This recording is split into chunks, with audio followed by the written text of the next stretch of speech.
All right, there we go. All right. I think we're good. Let's Ready do to go? it. We're ready. All right. I'm Claire Horner. This is SaDohl Jones and Dr. Nora Fahlberg. And like I said, we're jumping straight in. And I'm going to be watching chats and seeing if people need to come in and doing all that. And I might be looking at some notes down here, all the good stuff. So I wanted to just say that this is a follow-up to a conversation we had last week talking about self-love. And it's from Dr. Fahlberg's book, Finding Your Inner Warrior. Is that showing up backwards or correctly? Nope, not fine. Excellent. And the byline is A Guide for the Hesitant Woman in the Wake of MeToo. So I welcome you, Dr. Fahlberg, Nora, as you like to be. Nora. And so we welcome you. I've got somebody waiting. I'm going to take a second. Why don't y'all introduce yourselves and we'll get going into Q&A conversation, follow up. And if you didn't see the video from last week, that's fine. You can find it on my YouTube channel on Claire Horner, ATL Shrink, or on Facebook right here. You should be able to find that. So welcome y'all. Why don't you introduce yourselves? Awesome. So I'll go first, no problem. My name is SaDohl Jones. I am a psychotherapist in Atlanta. I have a private practice, Atlanta Mental Health and Wellness Center, and I've been in practice for about 15 years. I specialize in sexual trauma and women, and helping women work through childhood trauma into adulthood. And I'm Nora Fahlberg. I'm an author and public speaker and a confidence and assertiveness coach. I'm retired from healthcare and education, and this is my new passion, helping women learn how to defend themselves. Mm-hmm. Awesome. We really need you. Absolutely. So how do you want to jump in, Nora? What is kind of the burning thing when people talk to you about self-love or the lack of it? You know, one of the things that I like to start with is, or what I think of first is, what other words do we use to talk about self-love? We also call it self-respect, self-worth, self-affirmation. So there's a lot of ways, but self-love is the way I usually address it. And what I find is that most women just don't have it, which is very sad. And there's plenty of men who don't have it as well. Absolutely. I do think it shows up differently. What do you think? It does. I read an interesting study a few months ago that men have, of course, as much the problems with mindsets as we do, and they say as many negative things to themselves, but it doesn't impact their confidence like it does with women. So men actually just barrel past it. They put it aside and they just go out and they express their confidence, whereas women take it and we decide, since we don't have that self-love or we don't feel up to it, we tend to step back and hold ourselves back. Based on what you do, what do you think that comes from, that differentiation between how women internalize that and how men are able to kind of set that aside and still push through? I can only speculate because it's not exactly my field, but from my observations and the voracious reading that I do, I think it's a combination of, women tend to be caretakers and healers, and, men tend to be, more aggressive and boisterous. And then we take our socialization process and we reinforce those roles again and again and again. So men, when a little boy falls down, you get him up, you brush him off, you're like, hey, you can do it, go back in the game. And the little girl falls down and it's like, oh, honey, come in and play with Barbies. So we've worked with our natural tendencies, and we've created this situation where we have this big divide in how we express confidence, which for me is kind of the outward expression of self-love. It's self-value. Yes. I think that, how we value ourselves affects how we look for our needs to be met. It affects what we voice, how we allow other people to treat us. Certainly there's plenty of times when people will treat us however they're going to treat us. But at the same time, we also help people treat us a certain way by how we carry ourselves and those kind of things. And all of that is also affected by how we've been treated. So it becomes a vicious circle. I was going to say that it actually is a space of learned behavior or learned helplessness. Sometimes it's that idea that we learn from our environment, we learn from examples a lot of times what's okay and what's not okay.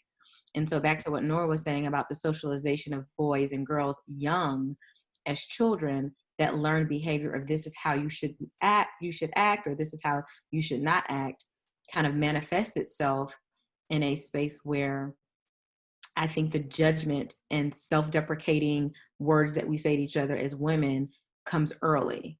Mm-hmm. And I think that kind of lends itself to having a lower self-esteem, not having as much confidence, not being able to advocate for ourselves, not being able to set boundaries.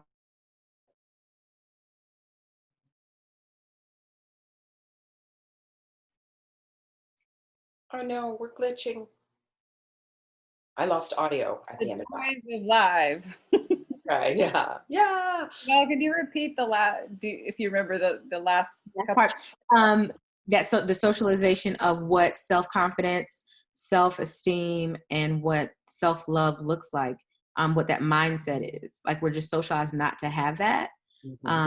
And so we do, like you talked about earlier, we do it to ourselves. We speak negatively to ourselves, like, oh, that was so dumb of me, or oh, that was so stupid, or we don't trust the boundaries that we feel comfortable with. Well, I don't want to make such and such feel bad, so it's okay. That idea that we learn that very young. And I think, like you talked about, Nora, men or boys are learning that they should trust themselves and you should be a man and go with your gut. Whereas that's not the socialization that girls get. And men end up with different problems. They're told they can't express their emotions. They're told they can't cry. They're told they can't be sensitive. They're told that they, can't do that. And so this has led to what a lot of people are calling toxic masculinity. Is we've denied them a different set of things than we deny women. And so I hope with my work that we can just I want to take a big look at all of it and find more functional ways to deal with it. I don't blame men. I adore men, and I see that they have their challenges as well.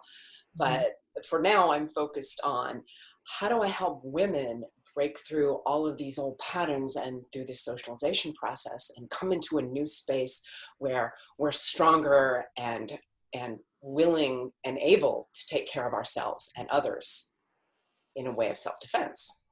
Yeah. So how do you get to that mindset? Because what you're talking about for me speaks to the mindset of how does that change for women? How do we get to a space where our mindset is different, therefore our perspective and our action is also different? That's a good question. And first of all, we have to look at our current mindsets and evaluate whether or not they still serve us. And if they do not, we have to realize that we have the power to change them. Now, so many people say, this is just the way I am, I can't change. Well, if you choose not to change, then you will not be able to change, of course, absolutely. But if you say, I don't like the way that this is right now, and I see that I think this about myself, and I would rather be this way, now you have the keys to changing. You have to choose new mindsets, and then we have to internalize those. Now, we used to say that a habit took 3 weeks to form. We know it's probably much longer now. So it takes a lot of attention. It takes vigilance. It takes persistence, where you monitor your thoughts and you choose your new thoughts. But that's really all it is. It's still simple, though difficult. You choose that new mindset, how you wish to become, how you wish to be, and then you reinforce that. And that's how we get there. and it's easier said than done. Yeah, I was going to say that idea of it makes sense of this is not what I want, this is what I want, and then let me figure out ways to reinforce the things that I do want. And I think that's what, in your book, I think that's what we talked about it last week, some of those steps to self-love, right? How to cultivate self-love. Like those are the things that you want to reinforce so that you can manifest and cultivate that space of self-love. Yes, exactly. I was going to say that same thing of, taking what you don't want or what doesn't feel good to inform you about what you do want. When you look around your life and see somebody that you think is confident and that holds their self-value, what are they saying? Mm-hmm. What are they doing? How do they convey that? Mm-hmm. Well, what they're saying is, I can do this. It's that simple, because what we're telling ourselves usually is, I can't do this. I'm not good enough. I'm not going to be able to do this. But a confident, a self-loving person says, I can do this. I'll figure it out. I might make mistakes, but I'm going to figure it out. If I fail, I'm going to learn from that, and I'm going to keep trying. So that's what they're telling themselves.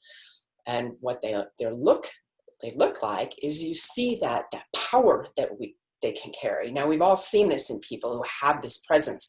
I was watching Game of Thrones again lately, and Daenerys, the way she carries herself all the time, it's that regal posture that we can all have, that communicates strength and confidence. Does it mean you don't doubt yourself a little bit? Well, no, of course not.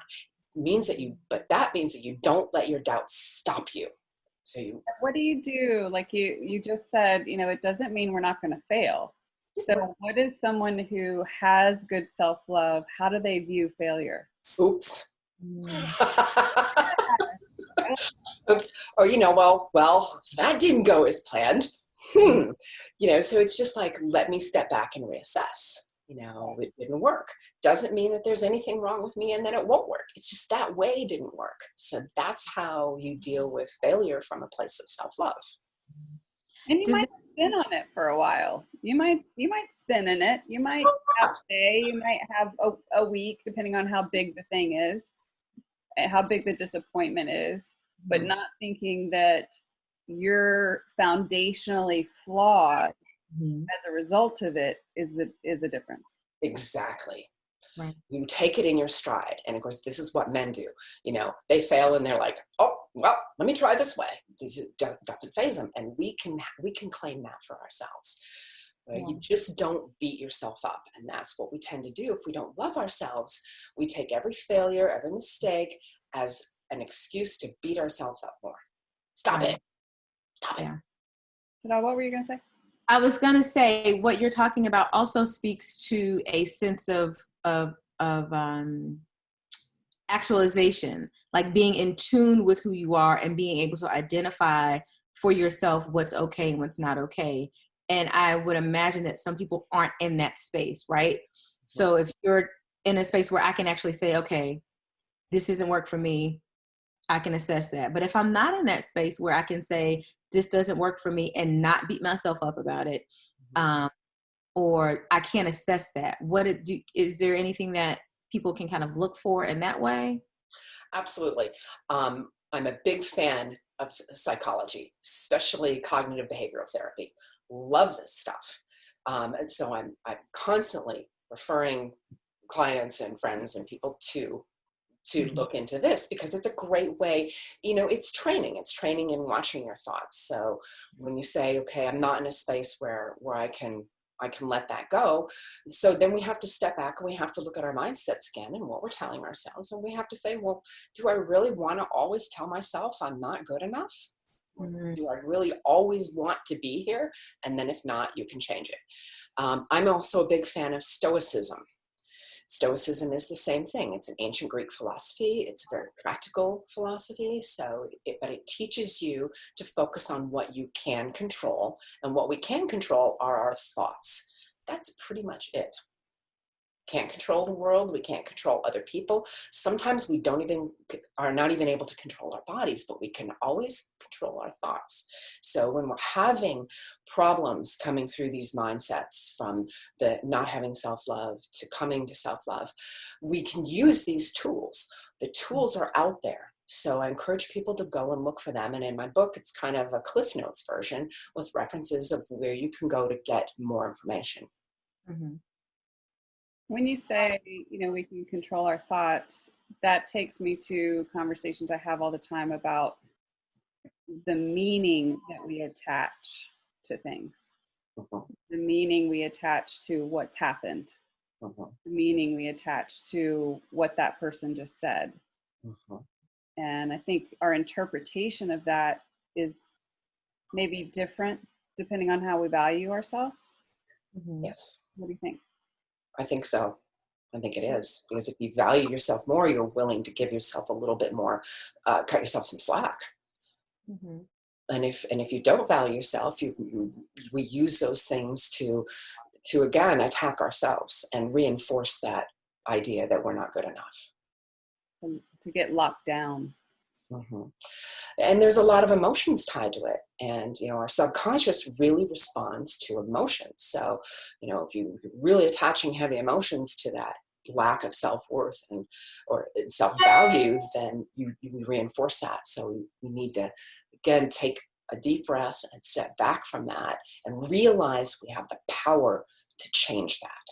We have the power to change our thoughts. We have the power to change our feelings. The information is out there. It can be done. I did it. I took myself from a passive doormat to a badass warrior. Do not mess with me. It can be done. What's the difference between power that's aggressive and power that is just kind of just is? That's a great question. It's kind of a power that's aggressive means that you're forcing your will on others. If the power that is the power of a warrior, let's talk about assertiveness. That means you're choosing your boundaries and you're enforcing your own boundaries. So you're choosing for yourself. You don't have to impose your will on anyone else. And I encourage people to respect other people's choices. So that's the difference between power. My having power, my assertiveness knows I know what's right for me. I know who I am. I know I have value. And I'm going to set these boundaries for my peace of mind, for my health. And I'm not going to try to force anything on anybody else, because then it becomes aggressive. Would you say it's very similar to that idea of power versus empowerment? Like that space of there, you can be empowered and not have that sense of power over, or that dominance over someone else, but just really be empowering yourself. That's a really interesting thing, because it's very semantics. We're talking semantics now. And we have perceived power as bad. And again, power is something that men hold. Power is not so much something that women hold. So women think of power as a bad thing. Power is a tool. You can wield it for good or you can wield it for evil. And empowerment means coming into power. So you have that power. Embrace your power and use it for good. It's already there. It's already there. There's nothing wrong with power. It's just a tool. You said something a little bit earlier about coming into a warrior and becoming a warrior that I wanted to kind of revisit too.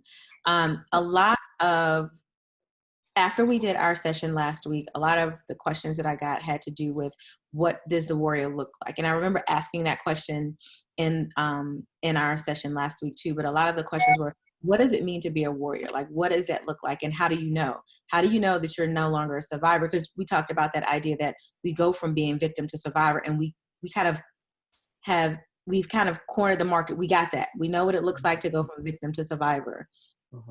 This new space of what you're talking about, becoming a warrior, and what that looks like. So that space of going from being a survivor to then becoming a warrior. Can you talk a little bit about that, or maybe kind of address that, what that looks like? Because I did get a lot of questions about that.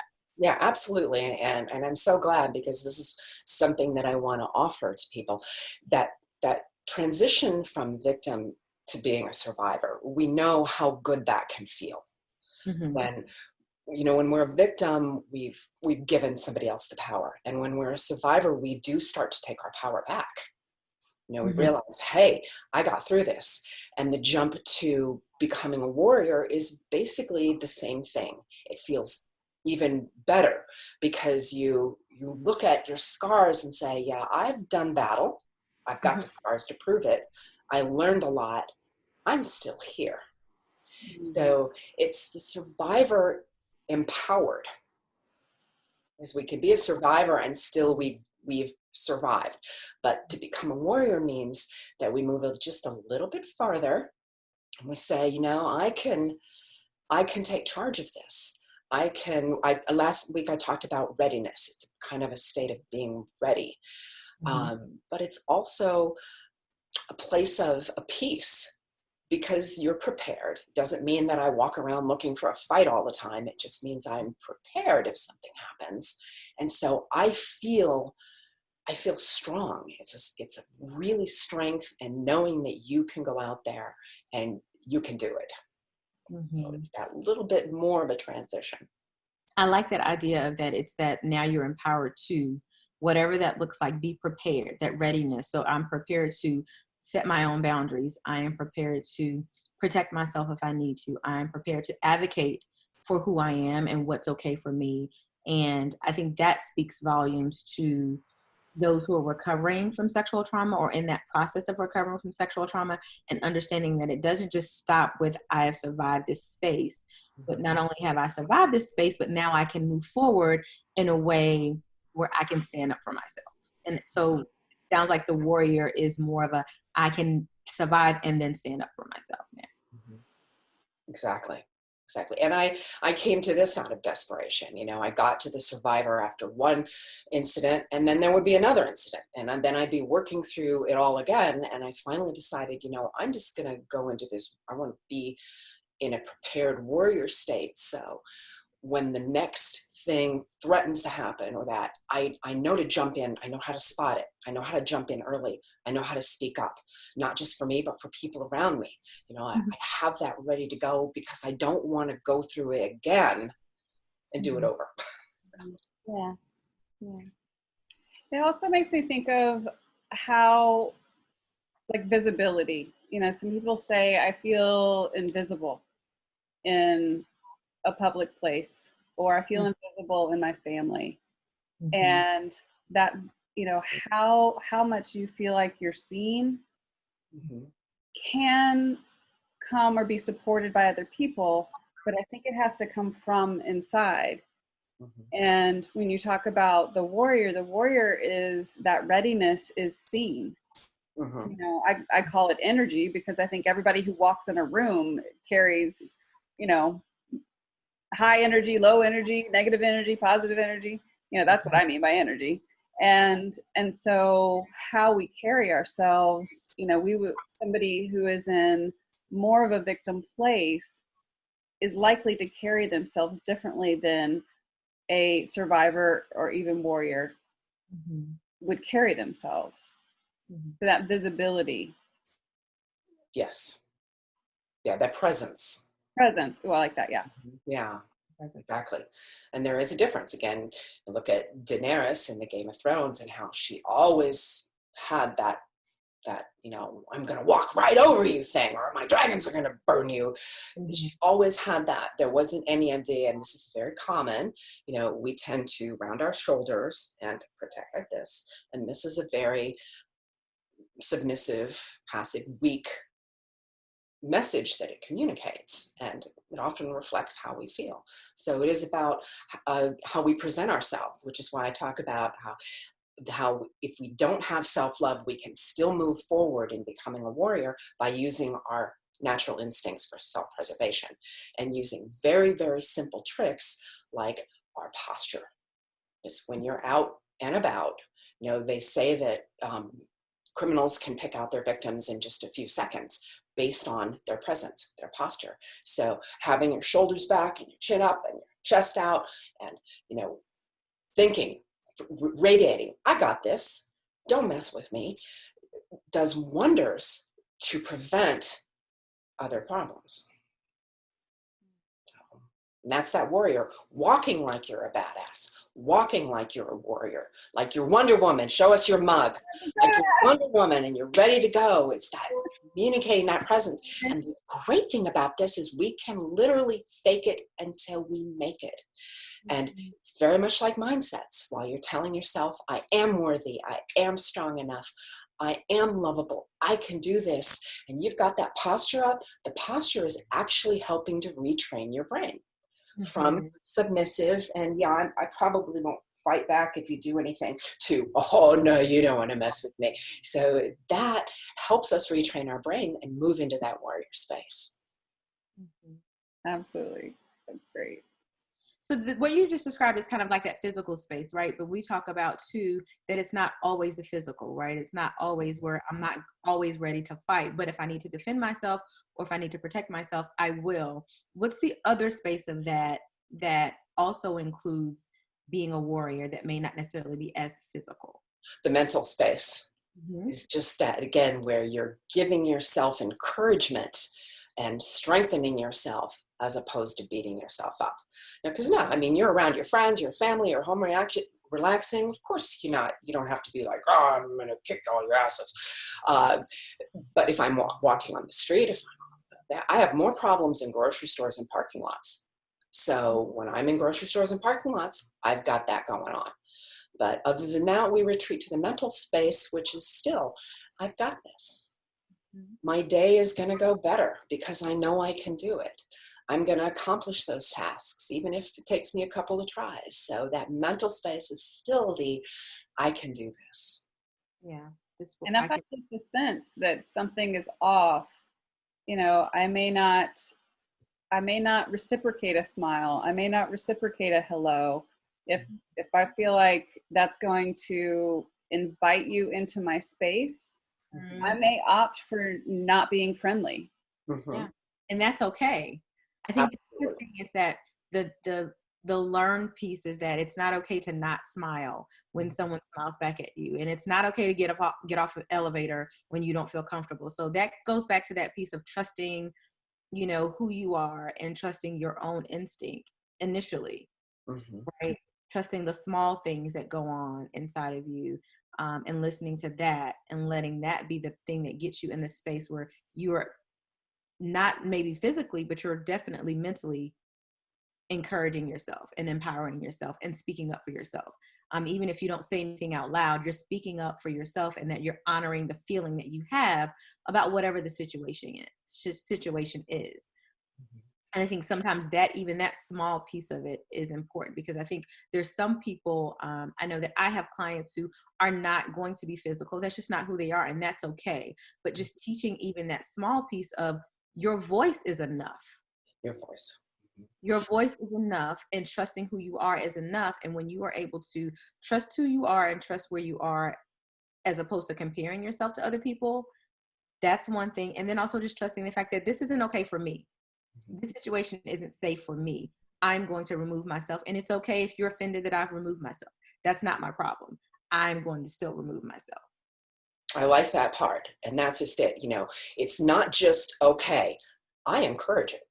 It's not just okay. This is ideal to listen to your gut, ideal to feel for the hairs on the back of your neck, ideal to remove yourself and not care what anybody thinks. No, you don't have to smile. No, you don't have to do this. Do what is ideal for you. So that's the warrior, and being in that place is definitely okay. More than okay.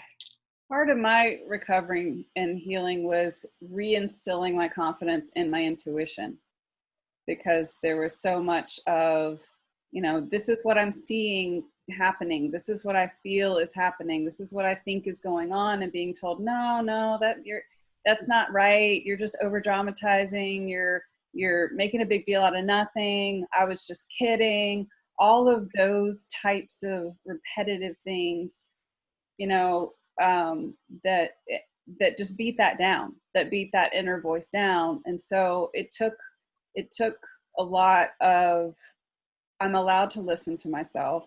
I'm allowed to feel that thing. I can even be wrong, but I'm still going to act out of what I feel is best for me in a given moment. Mm-hmm. Yes. Honor myself. I think that's a good piece. I'm honoring myself in that. And I think a lot of times we're not taught, girls are not taught to honor their feeling. I always say when I have these conversations about sexual trauma and how do we keep girls safe? Like a lot of people always want me to come on to wherever and have this conversation about keeping girls safe. And I always say the thing is not just keeping girls safe, but it's also teaching people how to allow women and girls to use their own mind and use their own judgment. I think about the thing that we do as kids. I know in Black families, it's that uncle or that aunt that you need to go and hug, or that uncle or aunt that you need to go give a hug and a kiss to. And don't be rude, don't act funny, don't be like that. But the idea is that even as a kid, I know that I'm not comfortable with aunt or uncle, whomever, for whatever reason. They smell funny, whatever the thing is. I don't want to be around them. But let me as a kid have that ownness of my body and of myself to say, no, I don't want to go there, and it's okay. Mm-hmm. As opposed to teaching that learned behavior, right? Teaching, no, you can trust that person because they're your uncle or your aunt, or they're your mom's best friend, or whomever, whatever the situation is. Go ahead, you can do that. And then it teaches little by little, the brain figures out that I can't really trust my own gut. I need to look at someone else to see, is that an okay person? Is that an okay place? And that's where that learned behavior comes from. And so it's really important that you talk about changing the mindset, because it's those kinds of things, like you were just saying, Claire, those are the kinds of things that we have to change. Like, I can trust myself, and it's okay to feel how I feel, even if no one else does. So what? I can be the only one in the room whose hairs in the back of my neck stand up. I'm trusting the hairs on the back of my neck, as opposed to the external things that are going on around me. Yes, we're trained to doubt ourselves in order to give others the benefit of the doubt. Mm-hmm. Oh, he feels creepy. Oh no, he's a nice guy. Mm-hmm. Oh, so yeah, so we don't trust ourselves. And this, again, this is a superpower that we have. And women, of course, tend to have really great intuition. There's a phrase, women's intuition. Yeah, but then we try to beat it out, try to train it out of the girls. So we have to realize that we all have this superpower, and we have to honor it. And have your bodily autonomy. Now, I have to say, with the hugging thing, I grew up with that too. And I think with the consent movement and the MeToo thing, I think I'm starting to see some changes in that, where parents are going, yeah, my kid doesn't have to hug anybody they don't want to. Mm-hmm. And I really like that, because that's allowing them the autonomy to who has proximity and touches my body. Yes. The assumption is that adults are safe. And they're not. That's not always true. No, that's not true. Especially for people who are recovering. A lot of childhood sexual abuse, mm-hmm. people who are recovering, adults, and some kids, some teenagers are not safe. So it's that idea that regardless of who it is, you should be allowed. You are allowed. I don't like the should be. You are allowed to look at Nora. I'm learning. You are allowed to feel how you feel and to make the decision that's best for you. And it's not just okay, it's ideal. Ideal. Mm-hmm. Ideal. Yeah. So Nora, someone asked me, how do you show your own value, your own self-love in your family, like in interactions, in social interactions? And I guess that's assuming that people are trying to cross boundaries or saying not nice things and that kind of stuff. Like, how do you assert? How do you be a warrior even in your own family? Mm-hmm.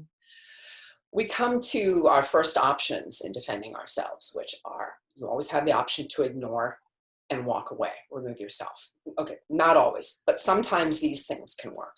And then we come to verbal self-defense, which is going to solve our problems the vast majority of the time. Verbal self-defense, just finding our voice, just saying, why would you say something like that to me? Or that doesn't make me comfortable. Or, just saying anything. No is always a good one. No, that doesn't work for me.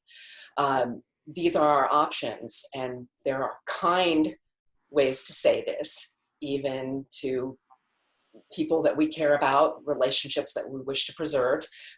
Verbal self-defense works well in professional situations where, there are situations where around people, we have to continue to be around them. And so verbal self-defense is good to start to train them gently of your boundaries.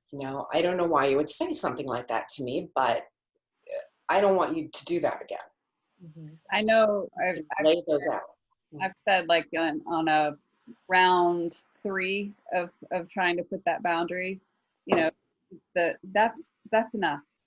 Mm. It's just Yeah. enough. Yeah. Yes. I like the no. No is a full sentence, and it doesn't require any additional commas or semicolons or colons. No, period. That's okay. And so even teaching that, like no is a full sentence. It requires no additional information. Yeah, so verbal self-defense offers us a lot of options in that area. Yeah.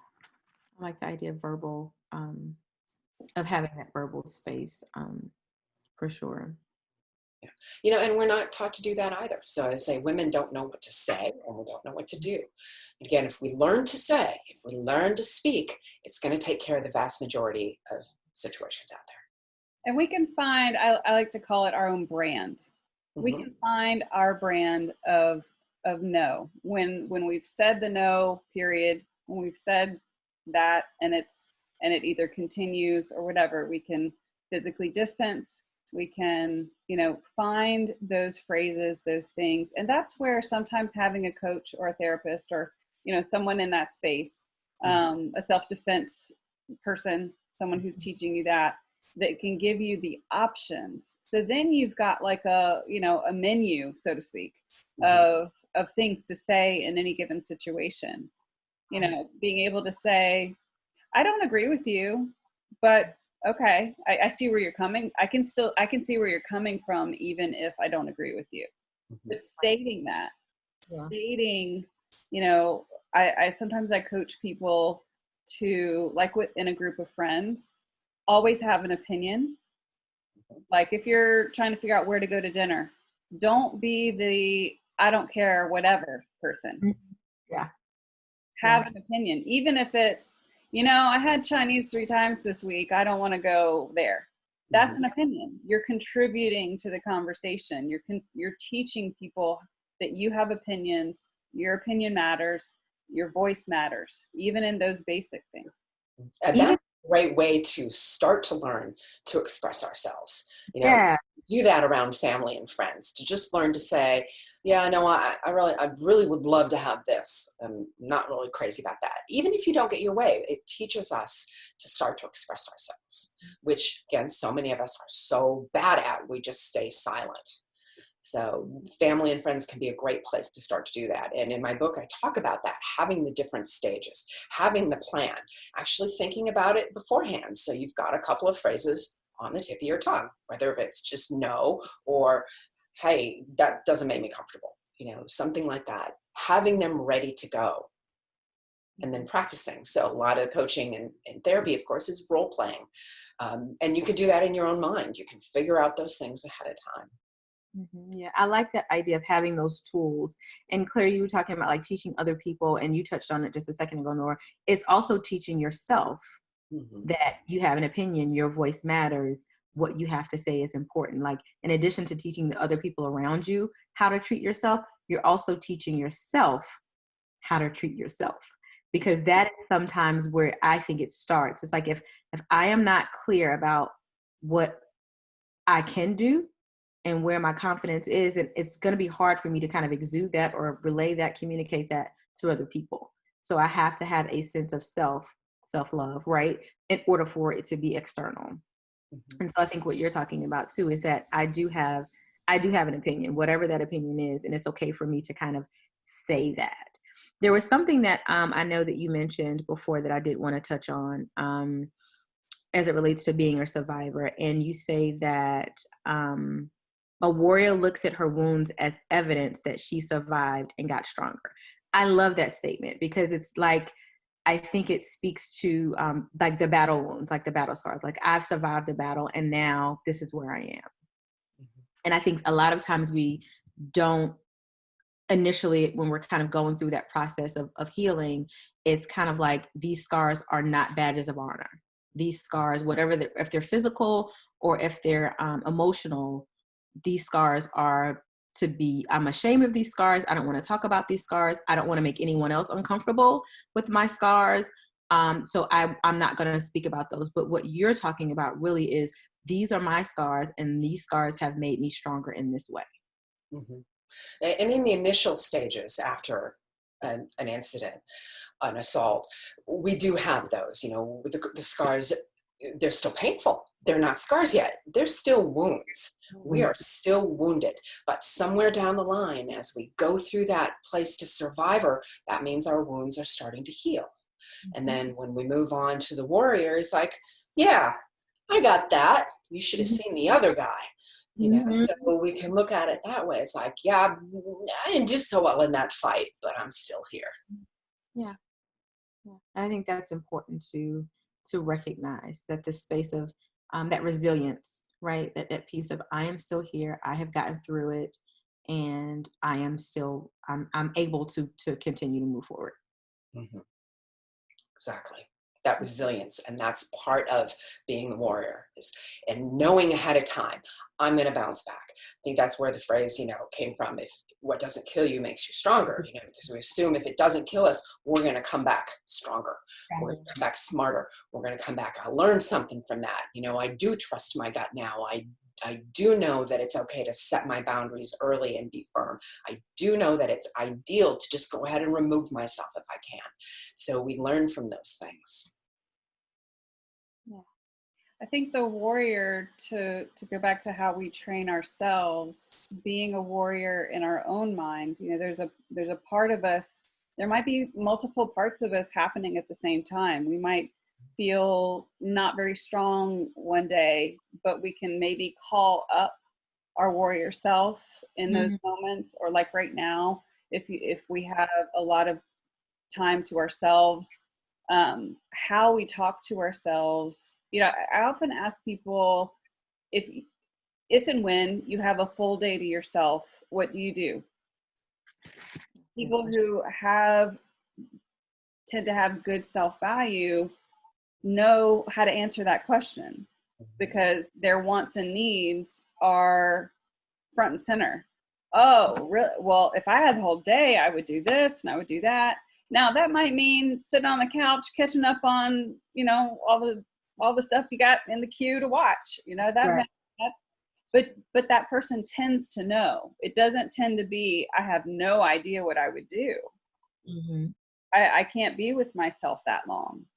Mm-hmm. Having self-love and self-value tends to mean we're tapped into our needs and wants, whether that's, how we spend our time, how we take care of our body, how we interact with other people, how we are socially, what we're fixing to eat for lunch. Mm-hmm. Yeah, we're better at self-care. We make better choices. Okay, doesn't mean that we can't occasionally make bad choices, but we tend to make better choices. We do tend to take care of ourselves and pamper ourselves. Or we say, I'm going to use that time to get better at this, which I'm trying to learn to do. So, yeah, I agree with you. I love that idea of taking care of yourself.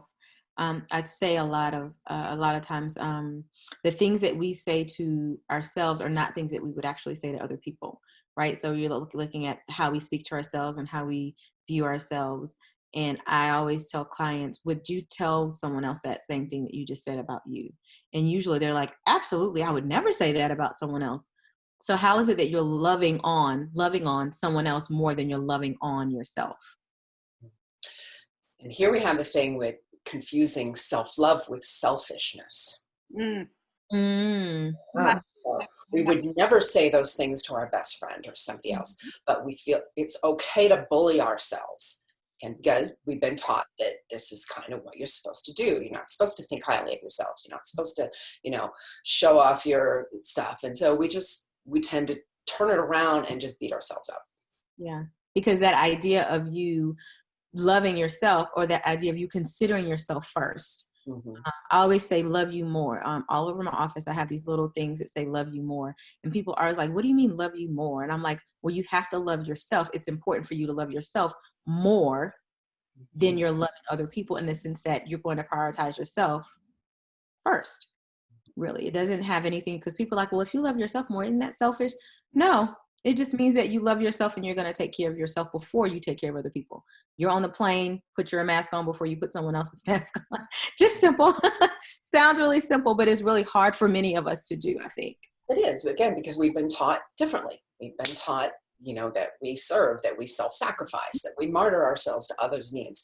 But the truth is when you do love yourself and you do take care of yourself, you have more to give others. And this is kind of a point too with the warrior. For me, what it gives me is peace of mind. Yeah. I actually don't fear. I don't worry. I prepare as much as I can, and then I go about my life. And I have that peace, and I have that, and it gives me an ability to have more compassion for other people, to give more, because I know that I'm safe within myself, with my self-love and my confidence. You have, you have, you've been tending to yourself. I've been tending to myself. And now I have kindness to offer. I have confidence to give you, to offer you. And I'm not, coming from a place of emptiness, which just doesn't work in a relationship with, between two people, romantic or otherwise. If both people are taking really good care of themselves, then you can have a give and receive. Oftentimes when people do not have good self-value, they can't receive very well. And that actually puts people at a disadvantage who are in relationship to you. Or when you don't have a lot of self-love, you become a black hole of need. Yeah. Energy vampire, where you just, habitually you seek to latch onto people because you need them to fill you up with that thing that you know that you're missing, but it doesn't come from them. It comes from us. It comes inside of us. When you have that, it's like a fountain that's always there, always renewing you. Yeah. I think it's also important to note that this process that we're talking about is not something that may come easy for many people. And if your behavior if the learned behavior you have is not to value yourself and not to consider yourself and to not trust your gut, and to be passive and to, all those different things that we've talked about, if you've been socialized in your world to do that, it's very difficult to go from that. Challenging, I won't say difficult, it's a challenge to go from that to what we're talking about. And I think it's important for us to point out that there are many steps that come with that, and it vacillates. It's not something that is kind of like a linear process and you go from A, B, C all the way to Z with no hiccups, right? Like, I think it vacillates, and you may go back and forth, and it may take some time for you to kind of really grasp it and get it. A lot of times working with the women that I work with, I hear a lot, am I going to be like this forever? Is this the way I'm going to feel forever? How long is it going to take for me to not feel like this? Like, all of those different things that come into play when you've gone 30 years and this is how you've been feeling and this is how you've been socialized to think about different things. You've been doing this for a really long time. So then how long is it going to take? I think I had someone say, is it going to take me another 40 years to get from where I was to where I want to be? And I always say it may not take 40 years, but it may be a journey. It's not necessarily a destination, but it's a journey that you're going to continue to take. And it's something that you will be thinking about, and you will make, conscious decisions every day to be the survivor and to be the warrior. You're going to make that conscious decision for yourself. And I think as we're talking about it, it may sound, I think you mentioned this earlier, Nora, it sounds easy, but it's not always easy to kind of get to that point. And that's okay. And it is not a bad thing that it's not. It's just a process. Yeah, it is what it is. And I'm so glad that you made this point, because again, this is what my book is about. It was my personal journey from a victim and a doormat, just constantly having things happen. And it took me decades. And then when I got on the other side, it was like, wow, this is awesome. And that's why I wrote the book when the MeToo thing happened, because it's a shortcut. if I can save even one woman, you know, Mhm. a few years off of this process, then that is my goal. Everything in there are the tools that I used to get here. It was a very long process, but I can give you a shortcut. Hmm. Look, I give you a little bit of a shortcut. It's still going to be hard, but it's really worth it. Right. Really worth it. And it was not easy, but it's so liberating to get to the warrior place. Mhm. That's great. So I'm really glad you Wow. said that. We could probably just keep going. Of course we could. We can always come back another time. Yeah. I'm for it.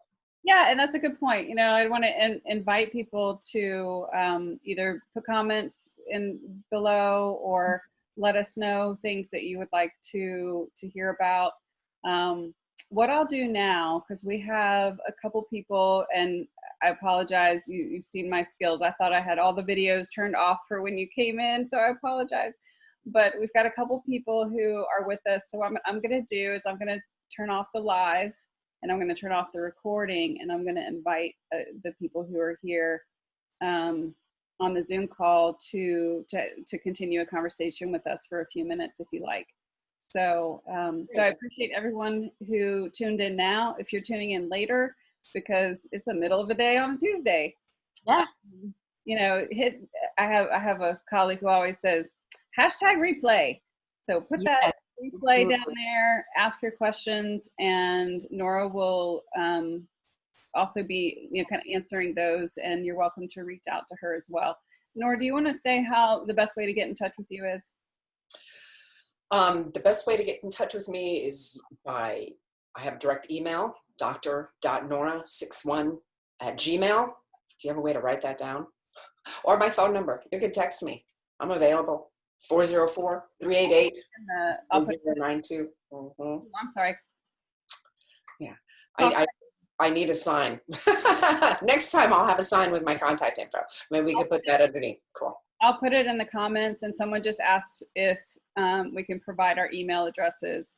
Mine is just Claire Horner at atlantashrink.com. Mine is Dr. SaDohl at atlantamhwc.com, but we'll definitely put it in the comments so that everyone can have the information. Sometimes you get off one letter and you're sunk. So Yep. So we'll have it. All right. So I'm gonna hang up the live and turn off the recording, and we'll hang out for a few minutes. Awesome. Thank you.